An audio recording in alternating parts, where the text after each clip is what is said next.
أعوذ بالله من الشيطان الرجيم. بسم الله الرحمن الرحيم. ولقد آتينا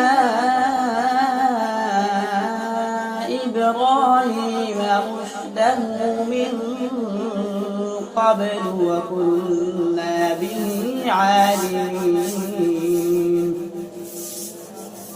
إذ قال لأبيه وقومه ما هذه التماثيل التي أنتم لها عاكفون. قالوا وجدنا آباءنا لها عابدين.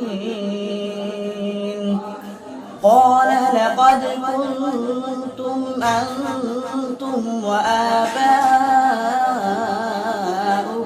في ضلال مبين.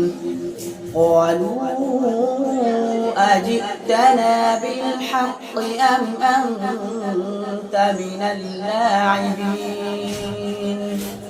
قال بل ربكم رب السماوات والأرض الذي فطرهم وأنا على ذلك من الشاهدين. وتالله لأكيدن أصنامكم بعد أن تولوا مدبرين. صدق الله العظيم.